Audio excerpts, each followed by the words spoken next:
Good morning and thank you so much for joining us on Africa This Morning. It is the 17th of April, 2014. My name is Beryl Ooro. Let's start the bulletin with a look at the top stories. Securing Kenya.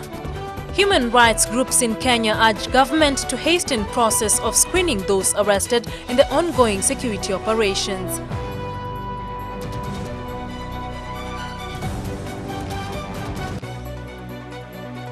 Canada killings. 5 die in Canada house party stabbing.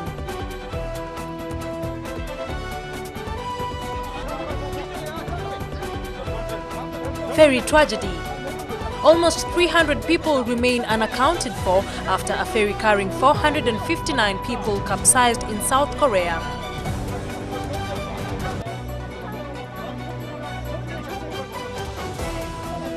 Human rights groups in Kenya are urging the government to hasten the process of screening those arrested in the ongoing security operation. There has been widespread condemnation over the handling of the detainees, but the government insists they're being held in proper conditions. Sam Gakunyi with our top story.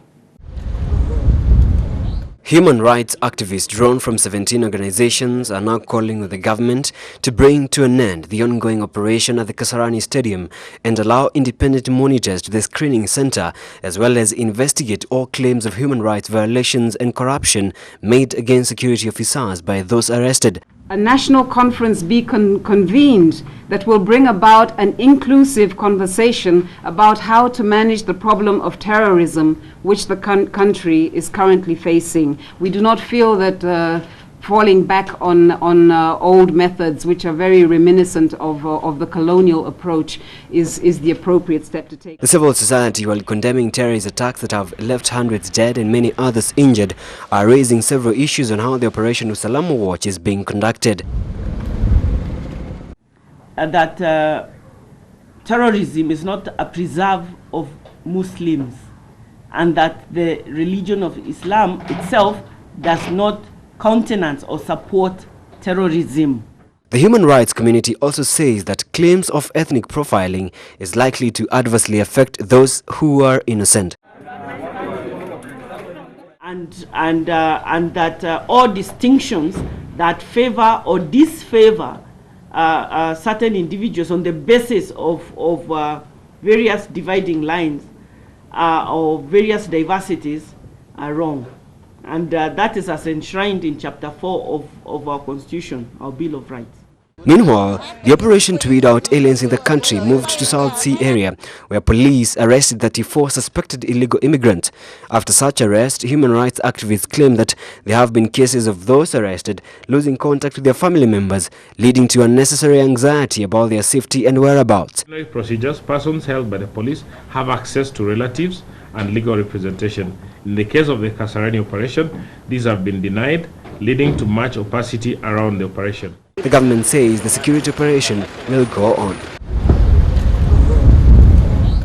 Up to 300 people remain unaccounted for after a ferry capsized, carrying 459 people that sank off South Korean shore. The ferry, carrying mainly school students, was traveling from the port of Icheon in the northwest to the southern island resort of Jeju.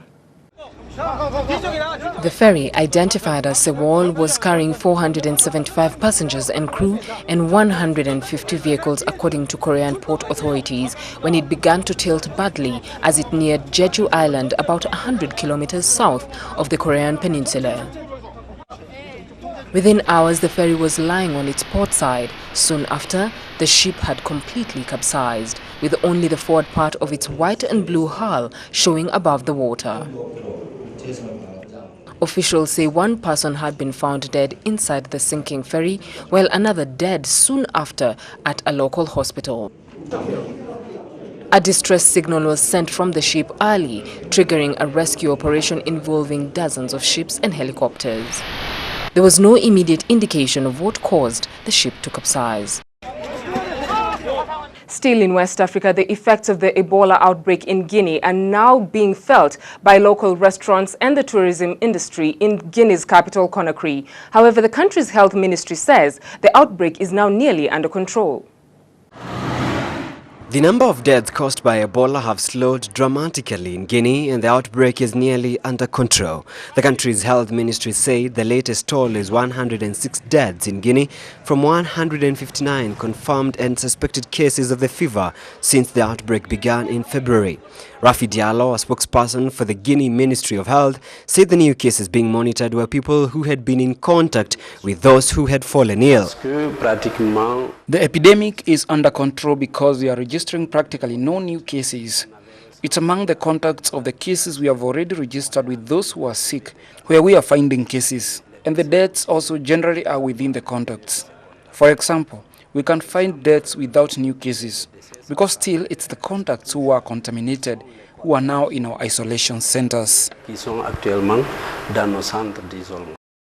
The spread of Ebola from a remote area of Guinea to the capital and into neighboring Liberia has killed about 130 people and spread panic across West African nations struggling with weak healthcare systems and porous borders. While Guinea claimed progress in containing the virus, US experts opened a lab for testing for Ebola in Liberia, and Gambia stepped up travel restrictions, banning inbound flights from collecting passengers in Guinea, Liberia and Sierra Leone. The epidemic has been banned on revenues for the local tourism. Businesses in Conakry, such as the Club Obama restaurant, have felt the pinch. Business managers say demand for commodities or services has drastically gone down. During these days, since they declared that Ebola was in Guinea, I really see that the number of customers has decreased a lot, because the clients usually when they came, it was to get a lunch dish. During rest breaks, there was always customers. And the expatriates, everyone came to eat. The World Health Organization (WHO) said earlier this month that it would take 2 to 4 hours to contain the Ebola outbreak, which it said had been one of the most challenging it had ever faced. The menace of Ebola was enough to cause companies such as Emirates Airline to suspend all flights to the country. A protest group founded just 2 months when ailing Algerian President Abdelaziz Bouteflika controversially decided to seek re-election has livened up a lackluster campaign from which the incumbent has been entirely absent. Activists of the Barakat movement have made their mark by daring to argue publicly that the 77-year-old Bouteflika, who is too sick to take the campaign trail for himself, is unfit to govern. It was because of images like this, Barakat movement supporters being dragged into police vans, that the little-known Algerian movement emerged onto the political scene. Barakat, or Enough, is the slogan of a group that emerged when current Algerian President Abdelaziz Bouteflika announced he would be seeking a 4th term on April 17th, despite his ailing health. Since 1962, Algerian independence has been denied us by the oligarchy, and it's time for the Algerian people to finally enjoy their freedom. Actually, it's a completion of independence. Opposed to a 4th term, which would see Bouteflika extend his already 15-year stay in power, these activists are making their presence known. Despite arrests at demonstrations of their supporters by security forces, Barakat is committed to continuing a campaign of political engagement. We said from the outset that the movement is part of a long-term commitment. All the reasons that led to the creation of Barakat, namely the existence of this regime, its practices, the embezzlement of public property, the clannish attitude, regionalism, authoritarianism, as long as all these exist in Algeria, we will exist. While the movement has yet to muster massive crowds, they have nevertheless made their presence felt with a platform that advocates for greater political freedom. Demonstrations have spread beyond the capital of Algiers, and their Facebook page already has over 30,000 followers and growing. The movement is now beginning to take shape, or be more organized. They have a message, they have a platform. They want to launch themselves on April the 17th, so that will be an interesting move. They are still lacking many things, but maybe it is just still too early to evaluate all that. Barakat aims to build on this platform and reach out to all Algerians who feel they have a stake in the political future of their country. And back to East Africa, the Kenyan government has expressed concern over hate speech on social media and the slant on the coverage of terrorism. The National Steering Committee on Media Monitoring says the levels of hate speech have increased since the government started the security operation targeting illegal immigrants. The Kenyan Steering Committee on Media Monitoring is concerned by what it calls the return of hate speech, especially as the government continues to crack down on suspected criminals. The team says leaders and professionals are using the media and other public platforms to pass messages of unartificial religious conflict. The committee would also like to note that these communities tend to appeal to public emotion through unsubstantiated media statements such as "we are treated as fourth-class citizens," or "security operations target us," or "we are restricted in concentration camps." The committee believes that the measures taken for Kenya's security operations are commensurate with the seriousness of the threat of terrorism. The committee, in conjunction with the Kenya Film Classification Board, is also concerned that broadcasting houses are airing adult programs and adverts in blatant violation of the law. We would like to state that this content, which is adult in nature, and the time it's aired goes against our media law, our media and film laws. The spirit of these laws is to enable the positive transformation of the Kenyan society, whilst balancing the need to preserve freedom of media, freedom of expression and access to information within the law, and limit the social harm caused by media content. Meanwhile, the government is taking measures to reduce the public sector advertising budget, currently standing at 7 billion Kenya shillings annually, by 50% in the next budget. Only 30% of adverts will be featured on the mainstream media, while the rest will be placed on the New Look institution websites. From security matters to matters environment, in the country, Kenya's transition to a green economy is on the right path, according to a report by the United Nations Environmental Programme. The report shows if the trend is sustained, greenhouse emission would be lower by 9% by 2030. The report, which also examines economic impact of green investments under different scenarios, reveals that positive returns could be realized within 7 to 10 years. According to a new study released by the government in conjunction with the United Nations Environmental Programme, Kenya's transition to a green economy could produce major economic benefits equivalent to an estimated $45 billion by 2030, food security, clean environment, and high productivity. The report further shows that Kenya is already demonstrating leadership in embracing green economy approaches in the energy, urban and natural resources sector. To achieve even greater success, the country must factor in conservation and efficient use of natural resources. That's why the Ministry of Environment will offer support to the Kenya Red Cross in its efforts to achieve a cleaner environment, bearing in mind that pollution is largely responsible for some of the disasters like drought and flooding. On behalf of the Government of Kenya, I am most grateful for the support from partners to green economy initiatives in Kenya, and look forward to enhanced and accelerated support for the development of inclusive green economy strategy and implementation plan. There is need for a paradigm shift to take into account the limits of the natural resources and reflect the costs and benefits towards transition to sustainable and inclusive development. Cabinet Secretary Judy Wakungu says such partnerships will help Kenya achieve its national forest cover, which currently stands at 7% to 10% as per Vision 2030. Our Constitution of Kenya 2010 also provides for the right to a clean and healthy environment and stipulates sustainable exploitation, utilization, management, and conservation of the environment and natural resources, and work to achieve and maintain a tree cover of at least 10% of the land area.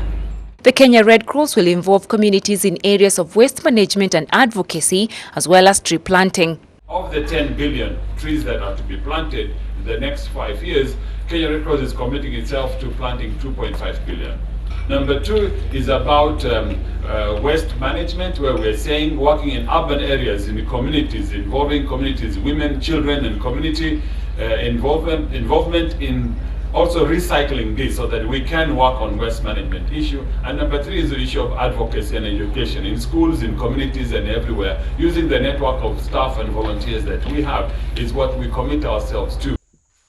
The Green Economy Assessment Report shows that the transition to an inclusive, low-emission, resource-efficient green economy will result in stronger economic growth and increased wealth creation opportunities by 2021. Deforestation has brought much environmental degradation, but with such initiatives like this today that has just been launched, then deforestation would be a thing of the past.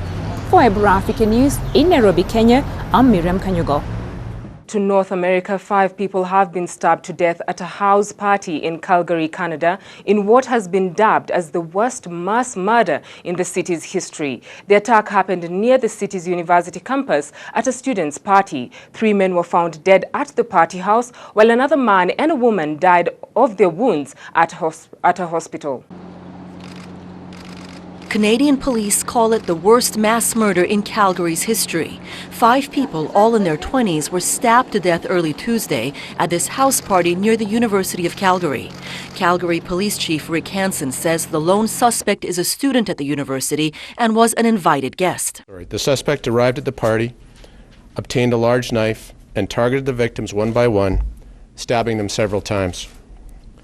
When our officers arrived, 3 young men were discovered deceased in the home. An injured female was also found inside the home and taken to the hospital in critical condition, suffering from stab wounds.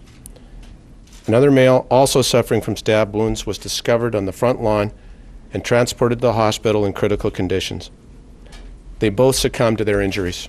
Police say the students were celebrating the end of their school year. About 20 people were at the party during the attack. We have never seen 5 people killed by an individual at one scene.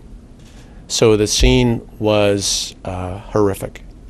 The suspect is now in custody. Police say he's a son of a veteran Calgary police officer and that drugs and alcohol don't seem to be factors. They haven't offered a motive for the killings. These were all good kids. There's no question about that. They did nothing wrong, and nothing that they did contributed to what happened to them. As the Ukraine crisis continues to escalate, Gagauzia, a Russian-speaking region in Moldova, continues to suffer the consequences. A state of mayhem engulfs the autonomous region as it remains torn between the east and the west in the wake of the crisis. Welcome to Gagauzia. It may look like a tranquil haven, but in the wake of the crisis in Ukraine, this small Russian-speaking territory in southern Moldova is bitterly torn between east and west. The European Union, what more could it do for us? And how would we become members? We don't speak any European languages, and also everything's more expensive there, starting with taxes. In February, a local referendum saw 98% of voters in favour of closer ties with Russia, saying "niet" to the EU. That goes directly against plans for the rest of Moldova, which is expected to formally sign an association agreement with the EU by 2015. It's not about sentimentality, but simply a pragmatic relationship with Russia. The people of Gagauzia are pragmatic. They want to protect the Russian market to continue to sell their goods to the east. If we sign this agreement with the European Union, Moldova will face serious problems. In a bid to win over Gagauzia, Moscow recently lifted an embargo on wine imports from the region, while keeping restrictions on the rest of Moldova. But few here would want to see a Crimea-style scenario play out. The people of Gagauzia are more committed to the sovereignty of Moldova than the Moldovans themselves. They know very well that if Moldova loses its sovereignty, Gagauzia will find itself in an uncertain situation, and that frightens them. For the moment, the situation here remains calm, though there may be forks in the road ahead. And to an interesting story wrap-up, Iran may be limbered with economic sanctions, but that has not stopped its local team of robotic experts from sweeping aside German and Dutch rivals in football's Robo Cup. They're only a little taller than a football player's shin pads and have yet to master the art of passing, moving, and beating the offside trap. But ambitious engineers believe that in less than 40 years, robot footballers could take on a World Cup winning human team. To make this dream a reality, programmers from all over the world have gathered in Tehran, Iran, for the 9th edition of the Robo Cup International. Fortunately, this year, good teams from good universities from around the world have participated in this competition. Teams from the US, England, Canada, Germany, the Netherlands, China, Japan, and Mexico. Each of the 5 teams in the Robo Cup Standard Platform League is made up of 4 identical humanoid robots. The robots, or now, are programmed before the game and act independently without external control. They were created by French firm Aldebaran Robotics, which for the Iranian team has been a tough challenge. Some issues that we have are the sanctions, but probably other issues that diplomatic or such we have for upgrading our robots. We are not able to have Aldebaran to fix the robots here for the teams and provide a good support for the team. Competitions like Robo Cup have spurred major innovations in robotics. Before 2007, the robots of this league were like dogs. They walked on 4 legs, they crawled on the ground. For sure, even more advanced robots will be developed in the future. We have no precise idea what they will be able to do. Our robots have microphones and speakers, and the ability to talk. If we work on this function, the robots will surely be able to interact better with humans. The likes of Lionel Messi and Cristiano Ronaldo have little to worry about just yet, but the technology is constantly improving. For these programmers at least, the future is definitely now. And that story brings us to the end of the Bulletin on Africa this morning. Join us next as we take a look at other conversations that are taking the lead on the social media platform on our segment on Trend.